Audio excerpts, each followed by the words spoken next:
what's your origin story? How do you get here? No, great question. Again, thank you for having me. When I think about, how I got to this point in my career, something I've always said is I'm a product of youth development, right? So I'm one of those individuals who, if I didn't meet the right person at the right time in my life, there's no telling as to exactly where I could be, in my mid-30s, turning 36 this year, right? I was very, very fortunate to have met my mentor in the 6th grade, and it was a part of inner city youth program that was ultimately in place to uplift and support the most challenging areas of the Bronx. And I just happened to be in one of the schools that was chosen. And my mentor from the 6th grade all the way until I graduated high school, being fully transparent, I made him earn every dollar he ever made because I was one of those kids who didn't necessarily have a clear vision as to what I wanted to do with my life, and I had a no for almost everything and every opportunity he put my way.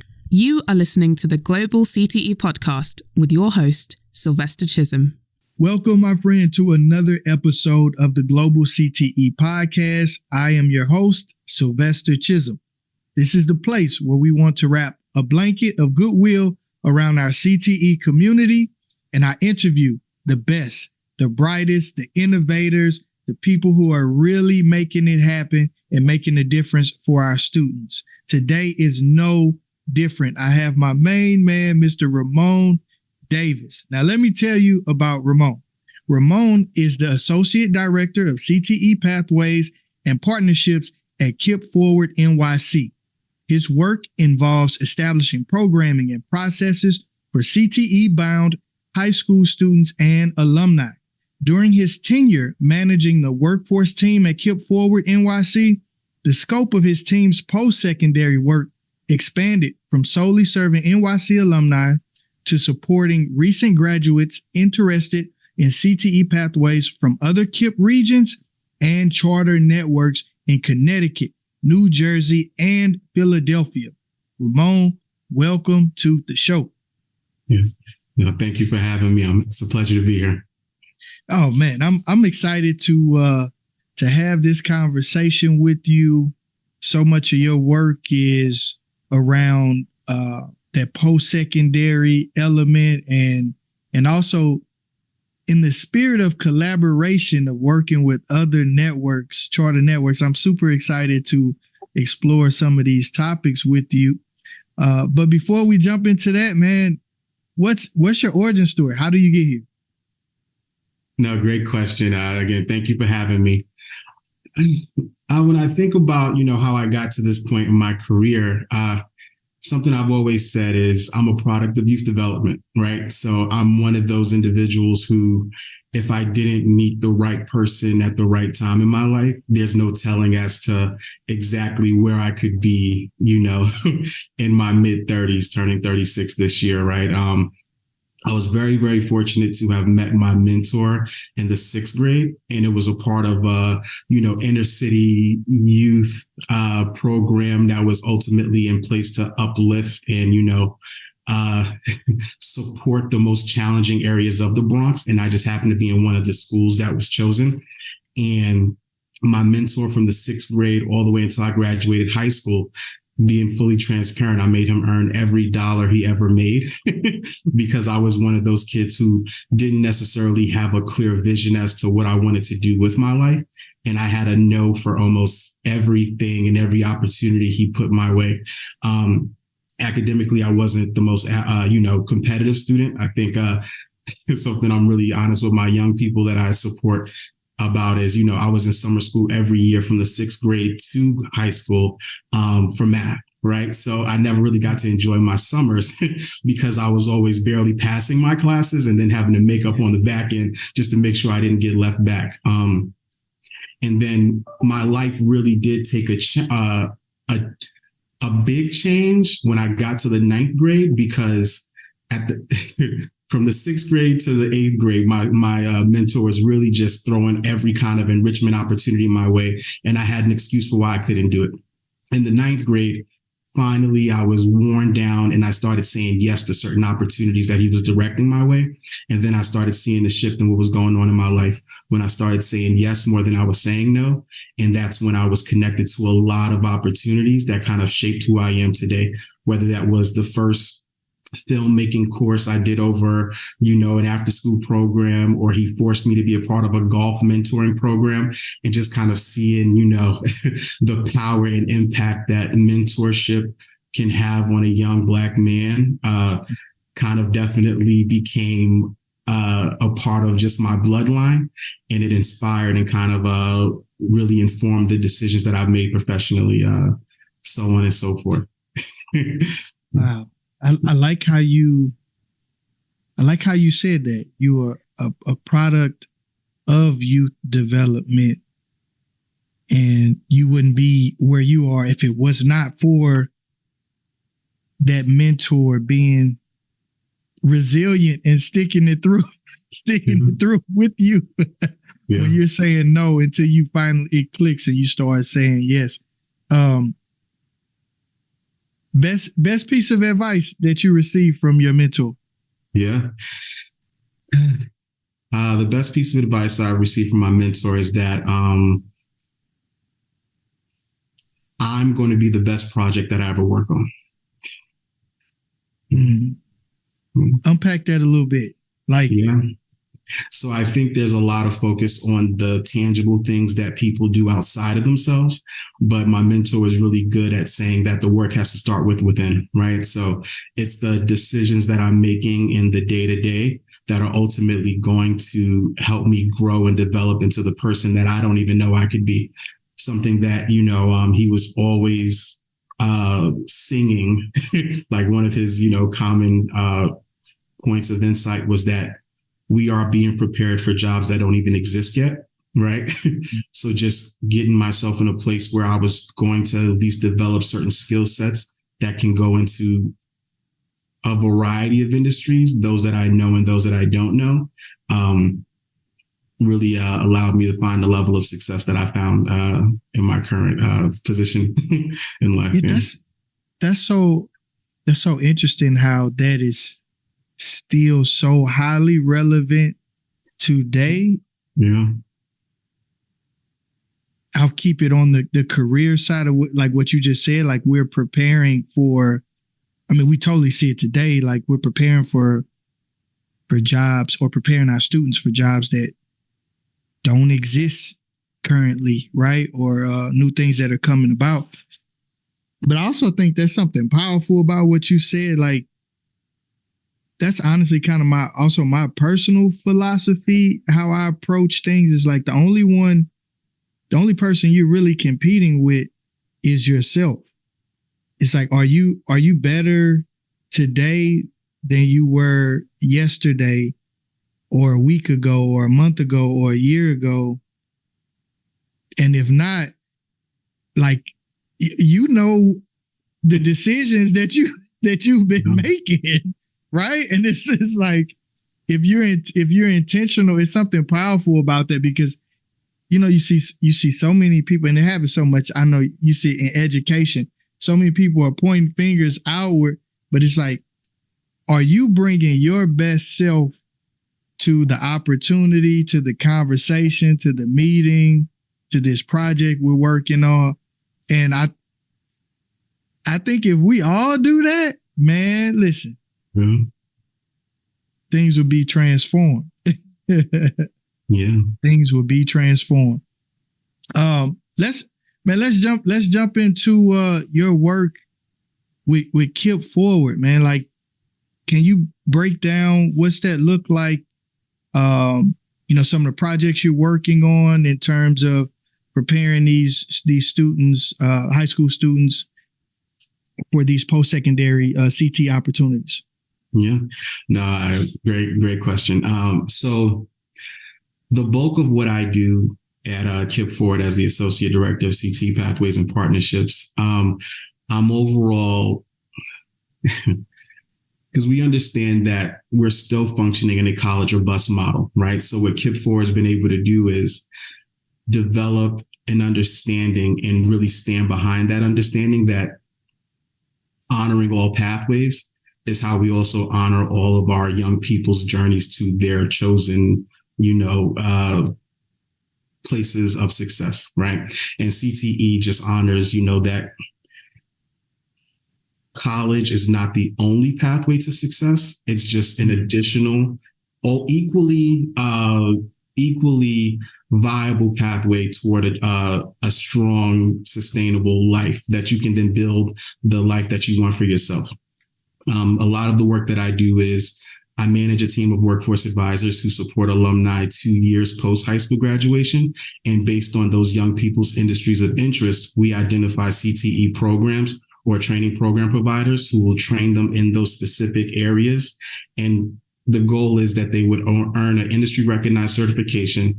And then with that organization's job placement supports, land them in strong jobs that pay better than minimum wage, have benefits, ultimately getting them out of that generational poverty cycle that we see so much happening when a young person goes directly into maybe straight to work opportunities, or as I've said, quick to hire, quick to fire job opportunities, which aren't really sustainable based on our metrics of what it means for a young person to be able to break a cycle, getting them out of generational poverty. I like that. I really like that. And it's so important. Grateful for the work you and your team are doing. Can you talk to me about some of those CTE pathways? Like, what are some of those opportunities? Mm-hmm. Yeah, no, great question. So based on the regions, as you highlighted in the intro, I support multiple regions now. So every region, based on the labor market information that we identify, the industries of the high growth industries or high demand industries will vary. But let's say, for example, in New York City right now, based on the labor market information, the high growth industries, which means that the employer side is saying that there are a large number of seats that they are looking to fill as long as individuals are adequately trained to sit and fill those positions. And those industries include construction, healthcare, security, IT technology, of course, and culinary / hospitality.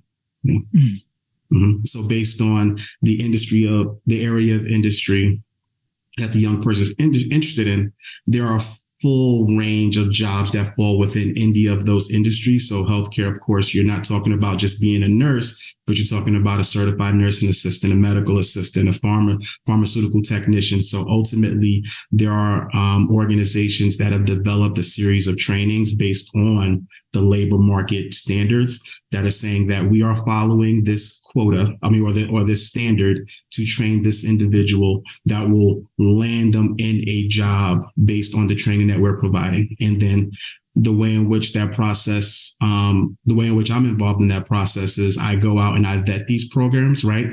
Just to ensure that they actually are standing on what they say they're offering, right? Because as we know, all programs aren't made equally, just like even on the college side, all colleges aren't made equally, right? But within these workforce training programs, CTE programs, I vet these program opportunities, pretty much just getting a sense of what they're actually offering based on the young person's profile, matching skill set and maturity level. And then for every region that my team supports, I've developed a CTE programs guidebook. So then that program will ultimately go into the CTE programs guidebook for that region. And for the other part of the work that I do as the associate director, then I give that guidebook to our high school partners in the regional high schools that we serve, and they can start that conversation with their seniors who are CTE bound, which means they know they're going to CTE programs, or they're CTE leaning, which means that they're considering CTE pathways based on their overall high school experience and interest in post-secondary opportunities as they're mapping that out with their high school counselors. What makes, during your vetting process, I'm curious, what makes a high quality program? Yeah, no, great question. So in the vetting process, the way in which a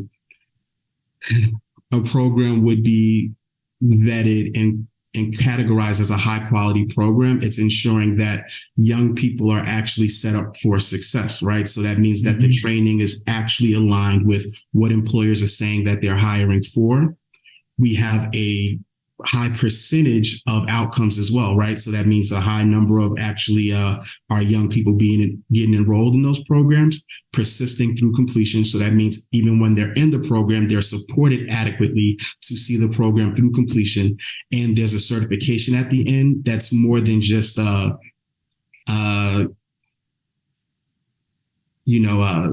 thank you for completing, but versus, an actual tangible skill set that's been developed or honed in on based on just the industry's valued skills that a young person or an individual needs to have developed to be an expert or a specialist in this field.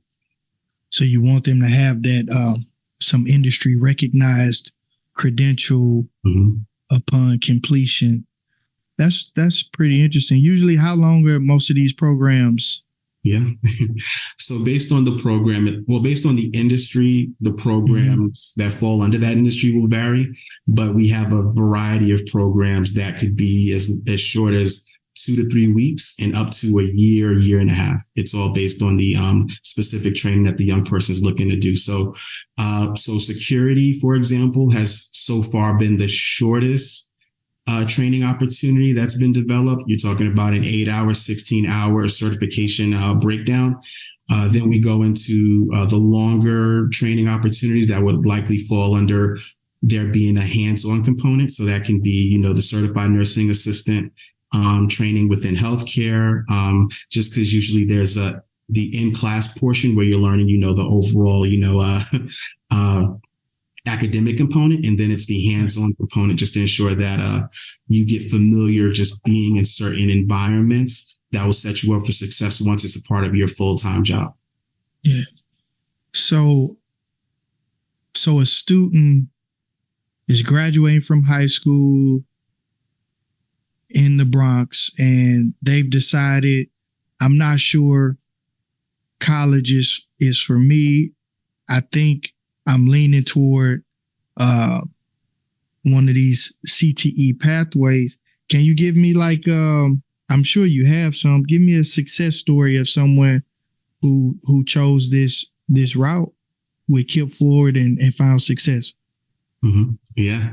No, one of the first stories that comes to my mind, and again, just for the sake of honoring the sensitive population that we serve holistically, this individual knew that they didn't want to go to college and they wanted to pursue a CTE path, but they were also navigating a number of other social emotional barriers that just are a part of the reality when you have young people going into the real world a lot sooner than their college counterparts who have that 2-year, 4-year buffer of just like figuring out who they are in a supportive environment, or, kind of the ability to do that trial and error based on, the major or, program that they've chosen. So again, our CTE bound students are more, they're hitting that real life reality in a faster capacity. So this young person that I'm thinking about, she was a young mother, right? And she knew she wanted to go into healthcare. But overall, we knew that there was a level of stabilizing that needed to happen for her to be able to really focus on actually sitting and completing a program. So before we actually sat down and began applying to programs, again, we knew that we had the industry of interest already identified, and we knew that we had all the materials needed to apply. It was just, we knew that the potential for success would be greatly impacted because there was housing insecurity. So the place that she was currently living wasn't the most safe or positive environment for her. So it was a lot of working with New York City's government assistant programs, right? So going with her to getting her involved in the shelter system, right? Getting her set up through the shelter system to secure a, temporary to permanent housing situation. And then we were able to then direct her to, the home health aid training programs that were recruiting because every CTE program has a different recruiting cycle. They don't really mirror the college process where it's summer, spring, winter, fall. They can start 16 days. They can start 2 weeks out. So we identified the most upcoming home health aid program that was starting. She started it, completed it, and now she's working for a private family, making more than minimum wage, salary, benefits, and she has her. She was able to secure her first 1-bedroom apartment for her and her young son. Yeah. Man, I love the fact that you are not just leaving it at just CTE in this box and not thinking about the person who needs this educational experience and like how do we support the whole individual, the whole person here to find success, man. That's such a powerful story, because you can't take out any of those pieces and still find success. Like all of that needed to happen. All of that needed to happen. I want to explore that a little deeper. The potential that you're providing with economic upward mobility for the student population. Can you talk to me a little bit about like some of the demographics of the students, the young people that you're serving, and you know, any transformations that are taking place in there and how that's important to you? Mm-hmm. Yeah. I mean, again, the conversation always will start with, what is this young person interested in, right? So once we've identified a career of interest or an industry of interest, the workforce advisors are trained to support from like meeting the young person where they are. Once we've identified or have that spark or interest, then we can unpack, delving deeper to understand what other things in this young person's life can be impacting positively or negatively, right? their ability to follow this map in the way in which it's laid out, you know, kind of just ensuring that there are moments to pivot, moments to pause, because again, it's really not trying to have this person figure out what they want to do for the next 5 to 10 years of their life. I think that's a heavy, you know, ask for any individual, a young person or an older individual.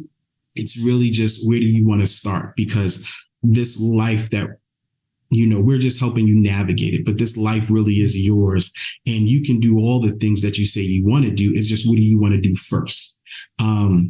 So based on that, working within the 2-year model that we support them post high school graduation, it does provide us, you know, some room to go. We need to pause on actually starting with goal number 1, which is enrollment, but really just looking at that Maslow's hierarchy of need and going, you know, are you eating? You know what I mean? Right. Right. No, that's important. Right. You know, very important. You know, do you have a stable place to go home every night? You know, like kind of what are those things that are, you know, really just impeding, you know, the work that we're really trying to get to sooner rather than later. Mm-hmm. Yeah. With that being said, and that beautiful story you shared with me about the young lady, how do you measure success? Mm-hmm. Yeah. Overall, the way in which we measure success is strong job attainment, right? So again, while we know that we can't guarantee anyone a job just because the workforce ecosystem is just, you know, it's set up in a way for those who you have to stay ready, right? You know, yes. For those individuals that are like, you know, preparation and staying ready kind of aligns with the opportunity, and then you be able to capitalize and really take full advantage of it. But the way in which we measure success really is strong job attainment. So that means that either they have gone through the traditional training program, like I'm highlighted the CTE training program opportunities. They've landed strong, making more than minimum wage, high wage salary, benefits, all of those things.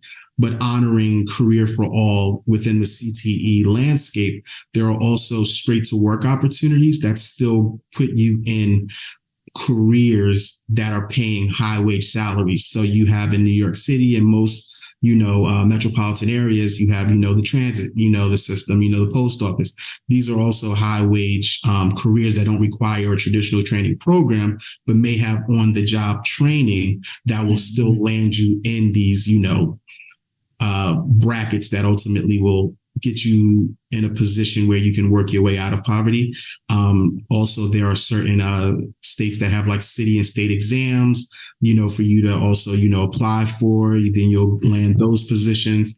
And then I know that there is a hyper focus right now on apprenticeships. So, while it's not a full-time job, you can get paid a full-time salary while getting the on-the-hands job experience that will land you in the career of interest based on if it's the apprenticeship that hires you once completion, or you get an opportunity to work for an organization or company similar to the one that you were doing an apprenticeship at. Yeah, that's outstanding. Ramone, I'm curious, you're getting these students senior year graduating and you're working with them from that point. I know a lot of our listeners are in high school, maybe middle school, high school, catching them earlier.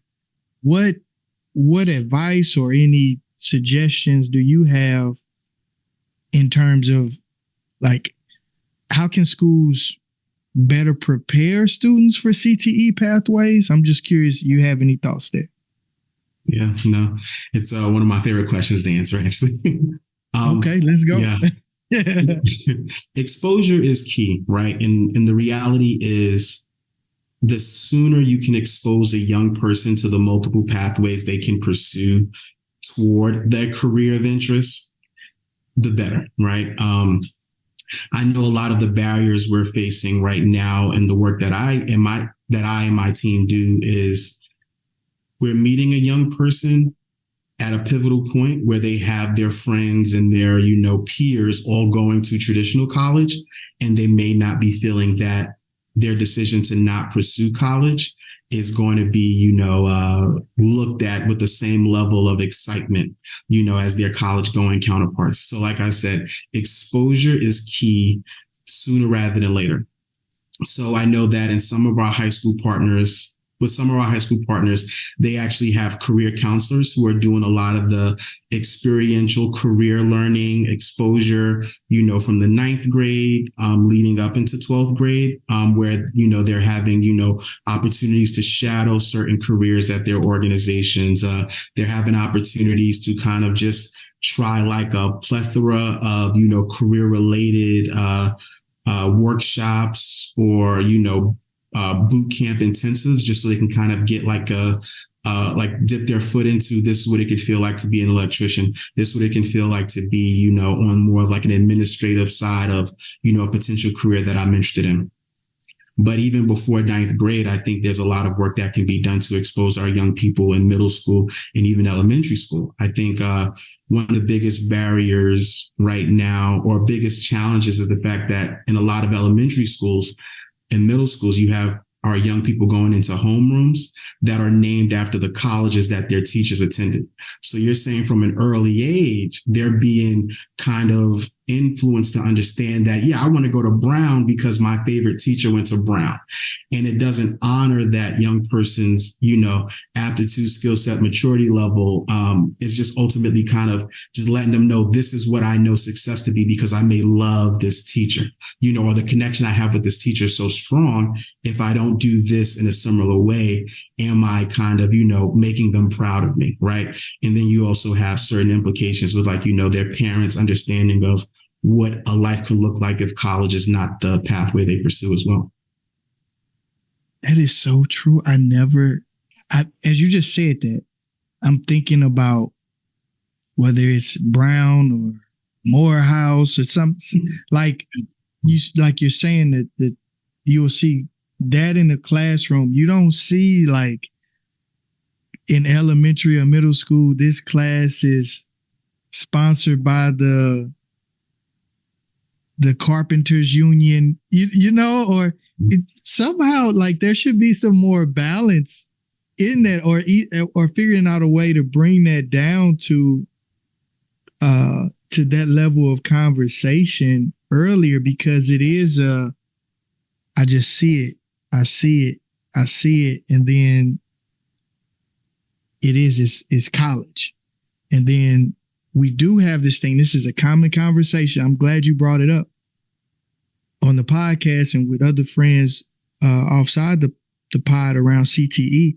How do we change the perception that it's not less than, it is equal to, and what's most important is that we help a young person find themselves in the work, no matter what that is. And then if college makes sense, then sure, yeah, you should do that. But if there's a pathway that can get you there, then that's also equally valuable. Like, how do we change that perception? I'm curious your thoughts on it. Yeah, no, I love it. Again, as early as possible, even if it is at that elementary, middle school, homeroom starting point, changing the exposure from the colleges that their teachers or instructors went to, and just change it to the industry, right? Instead of it being, NYU house or, Columbia room, just make it an industry of interest. So it could be the technology, right? House, or it could be the construction house. And it doesn't take away the conversation from college. It just expands it to understanding that industry, there are multiple pathways you can take to still get into that industry. So that way, from elementary school, from middle school, the high school, the staff, the team, the counselors, they can then have a conversation about the multiple ways in which a young person can get into healthcare, for example, right? And that is the 4-year route, the 2-year route, the certification route, the training program route, right? And it's honoring all of the pathways. And then that young person can make the decision as to, based on their experience and their knowledge and understanding, what route do I want to go? So that way it's not a culture shock when it's developing this list of safety target reach options, right? It's really just, I know that based on my family dynamic, based on my immediate goals post high school, I can start out with a certification and land in a strong job. And then once my life circumstances may change or shift, then pursue a traditional college degree. And it's not because I feel that's the only way in which I can be successful, but maybe because I've already landed that entry level position and I know that promotion is tied to an associate's degree, or that promotion is tied into a bachelor's degree, right? And then we're talking about taking our young people from, because we also hear about this in our, our Caucasian counterparts, right? It's like that baseline salary that you start out with, right? It kind of has a trajectory and timeline as to your earning potential over the amount of years. But if we're looking at is years of experience on the job, then we've honored that our young people are obtaining that experience and then using college as a tool to get a bump in salary or a bump in career based on their overall goals. I like it. I like it, man. That's I like how you're talking, man. I want to switch it up a little bit. And I noticed that you were a part of this fellowship with the Coro New York Leadership Center. Yeah. And you worked on a workforce systems change project with the team. I'm two questions there. First, I want to hear, give me some insights into this workforce systems change project. I'm curious how that connects to your work. Yeah. Great question. It was a wonderful opportunity to, enhance and grow as a leader. That was what the Coro New York Workforce Systems Leadership Program allowed for me to do, just in the because we're always learning, right? Constant learners. It's never getting to a point where you feel like you know everything, right? So just being able to have a community of other leaders who are in the same spirit of just figuring out ways in which we can change or have an impact on our current workforce ecosystem. It was just a wonderful experience overall. The change project that I was a part of with the team was about upskilling for incumbent workers, right? So overall, we were putting a light on the fact that even when individuals are in roles, right, whether it's entry-level roles or they've had a number of years in certain positions, they aren't being adequately trained, right? Or they're not being adequately upskilled in the ways in which that would make them, either competitive for promotions within that organization or competitive in a way if they decide to leave the organization, that they can then leave into better positions if they went to a different place. So the framing in which that we were kind of doubling down on is that if employers aren't intentional about upskilling, there's a real negative financial cost and a negative impact on productivity if employers aren't intentional about upskilling their employees. So we were looking at it as a way in which employers can look at a designated day of the week where they can have their staff, be trained in the new systems or new processes that they want everybody in the organization to be, upskilled around, or they can have it be, a half day where, part of the day they're kind of utilizing time to kind of, like I said, upskill or reskill their current employees. And just putting out a list of recommendations. But the overall recommendation was that made the most sense is to hire workforce providers. So a lot of the workforce providers in those cities or those regions already have the bandwidth to do the upskilling. So it's really just, there's no reason to, say that it's not possible if there's already organizations in place that can kind of come in and do it for you as facilitators or workshop leaders and things like that. Yeah, I hope some people take notice of that. I knew there was something there because I'm like, man, this sounds. When I saw that, I came across that on your LinkedIn, and I was like, I have to ask you about this, and it sounds like great work is happening as well at the Coro New York Leadership Center. So I'm curious in that regard, top leadership lesson you took away. Yeah. Being a leader means that you've decided to put yourself in a position to be of service to others, right? So it really is your responsibility as a leader to understand that things are going to be consistently changing, right? Mm-hmm. And it's for the betterment of the individuals that you manage, because the individuals that you manage and support are ultimately the lifeline of the health of the organization or company that you are the face of, and more times than not, right? So it's really just listening to those who are closest to the work to inform certain decisions that you may be in a position to speak higher or be higher up, that you're in a position to speak on behalf of, let's say it that way. Yeah. I like that. Yeah, I think that's so important to listen, like as a leader, to listen, especially to all the stakeholders. And like you say, I love that part, the people who are closest to the work, because they have a deeper understanding on if you change something, how this would impact things that maybe you are not even aware of.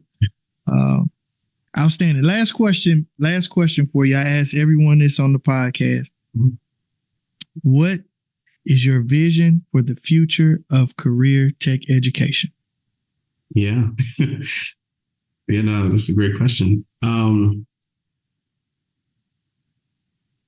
As I highlighted, it's still engraved in me that we are preparing young people for careers that don't even exist yet, right? I think for me, when it comes to CTE programs, workforce training programs in the future, it's really getting this to kind of mirror the way in which colleges have the the ability to kind of break themselves down to like a safety target reach model, right? I want to honor that all learners aren't one size fit all, as well as all programs aren't, made equally. So really getting to a point where our young people are empowered to see all the opportunities and be able to really effectively break it down between, like a safety target reach model, where it's not because I didn't get into one opportunity, there's, I have less options. It's really just, where do you want to start out? Where do you want your starting point to be? And really just have that, that, I guess, let me change it up a little bit. I want our young people to really feel empowered to understand that whatever they decide to do doesn't have to be the thing they do forever, but overall, it's still in their power to do. You know what I mean? I like that. I like that. And it's funny you say it that way, because I've had so many conversations on this podcast. Like when I asked you, what's your origin story? Where someone was like, I started off in this area and went to school for psychology and ended up here in education. So it really, that's a powerful thing to understand that perspective sooner than later, that like what you're doing now is not the final stop. It's just part of the journey. It's going to lead you to the next stop. Man, thanks, Ramone. Hey, before we get out of here, okay, I know I said that was the last question. No. All right, I told a tale. Okay. So I wanted to touch on this because there's so many people I know listening from a leadership perspective, collaboration, working with other institutions, partnerships. And I know a lot of your work, you are literally working across charter networks and KIPP regions in Connecticut, New Jersey, and Philadelphia. Talk to me about what is required for effective collaboration and partnership. Yeah. For effective, that's a great way to put it. Effective collaboration and participate, right? It really is just being invested in understanding what career for all means, right? It's being open enough to expand your lens beyond just pushing all of your graduates toward a college or bus model that we understand is broken, right? And just being open to the understanding that while it may not be the cleanest transition, the way in which, once our high school counselors are done with their college population, it's like, yep, they're enrolled, they're starting, and then they're progressing in these ways in college pathways. It's just honoring that if a young person is pursuing career and technical education as their post-secondary plan, we are also navigating, but we are best positioned to support them as they navigate real life circumstances while they pursue careers based off industries that they've identified, and that there is success at the end of that pathway.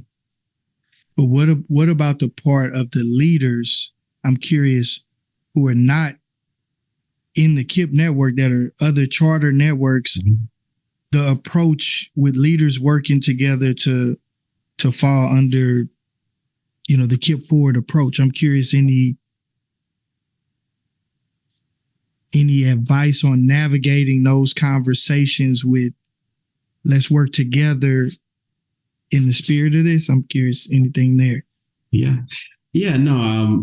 Great question. And again, it's not that once we have their young people that they're left out of the equation. Collaboration is throughout the entire process. So there are multiple times in which there are opportunities to check in based on what the alumni's experience is, because the way in which this actually does work, from my experience, and thank you for elevating that again, is for these leaders who are even just piloting this opportunity with KIPP Forward to be able to relay back the success that's happening with their high school teams. So again, it's just being aware that this isn't just a drop-off center, right? You will be, expected to, have multiple touch points quarterly or whatever the agreement would be for your specific charter network. And ultimately, we are in this conversation together because your needs may not mirror the needs of our other partners, but we also are flexible to also adjust in the ways in which we may need to honor that, this is a learning experience for everyone, Outstanding. Ramone, if someone wants to connect with you or learn more about either joining the KIPP Forward Network or the work that you're doing, where would you like for them to go? Yeah, great. No, I'm excited for any follow-up that comes up after this conversation. My email is rdavis@kippnyc.org. They can also find me on LinkedIn. My name's Ramone Davis, RamoneDavis. And again, I'm looking forward and excited for any conversations that come about. Thank you. Thank you for your time and your insights. This is a great conversation. If you're listening to this and you enjoyed this episode, do not be selfish. Share it with a friend, a colleague, someone who wants to learn more about this post-secondary CTE work that Ramone and his team are leading.